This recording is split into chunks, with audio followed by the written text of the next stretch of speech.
I have a very good friend who's a wine connoisseur, like a real wine connoisseur. Like he has this big wine cellar in his home. You go in and it's filled with all this crazy wine, and he knows everything about wine. He can tell you what the good years were and where the vineyards were and where the things come out of. And he had a birthday. And so he invites me to this wine pairing dinner on his birthday. And it was great. The food was great. The wine was great. But it was so bizarre because they bring these flights of wine and then everyone tests the wine. And people are recording themselves doing this. They have little tape recorders. And they're talking about the tannins and the oaky this and the that. And then someone opens it. I think this one's corked. This one's corked. And they're testing. Yes, I believe this one's corked. And I'm like, this one's my favorite. I don't even understand what's going on here. And there was this one guy that was there that was being heralded as this big wine expert. And they would refer to him. Well, cut to years later, that guy gets arrested. And he winds up doing 10 years in jail for making fake wine. And there's a documentary on it. Whoa. The documentary is called Sour Grapes.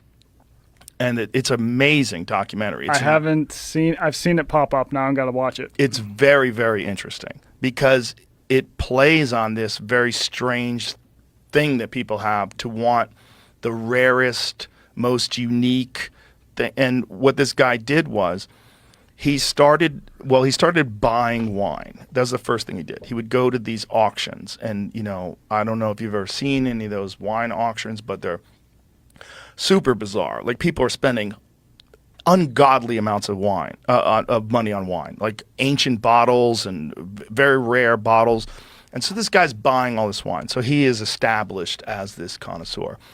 And then what he's doing is he's going to his home and he's aging these labels and he's creating labels and he starts auctioning off. And I think, is it Sotheby's or Christie's? Someone's involved in this auction that kind of should know that this is bullshit. Like they haven't checked. And so one man from one vineyard, who's this very famous family vineyard, sees bottles of his company's wine for sale. And he says, we never made a Magnum that year. We never made that bottle of wine. Like that is not real. And that, was going for insane amounts of money. And so then they start doing an investigation. And they find out that this guy has made and sold thousands of bottles of fake old wine, including to the Koch brothers. And this is where he got fucked. This is where he sold the Koch brothers like millions of dollars worth of wine. And these guys are just super ballers with an unlimited amount of money. And they were buying like Lincoln's bottle of wine, like Thomas Jefferson's bottle, like that kind of crazy shit. And people are saying, nope, that's not even his handwriting. This is not real. So these guys they got duped. And so then they open the investigation and they find this guy's house and they find the bottles of wine. He was buying old bottles and recorking them and like making the labels dirty and doing all this different shit. But it's so interesting because one of the guys in the film is like, this was a bottle that he sold me was the legit. Because the guy was selling legit wine too. He's like, this one's legit. And they're drinking it, you can tell. And this other guy comes on, let me try that? He's like, this is garbage. This wine's garbage. This is fake. It doesn't have the complexity. It doesn't have the robustness. It doesn't have the... And these other guys who are like also supposedly experts, they're like, I'm like, what are you guys tasting? What is going on here? Like, what is this weird thing that you're chasing that the difference is so subtle? It's not even the difference between Coke and Pepsi. It's so subtle. But yet it's the difference between a bottle of wine that's worth $50, $100, and 40,000. And no one knows.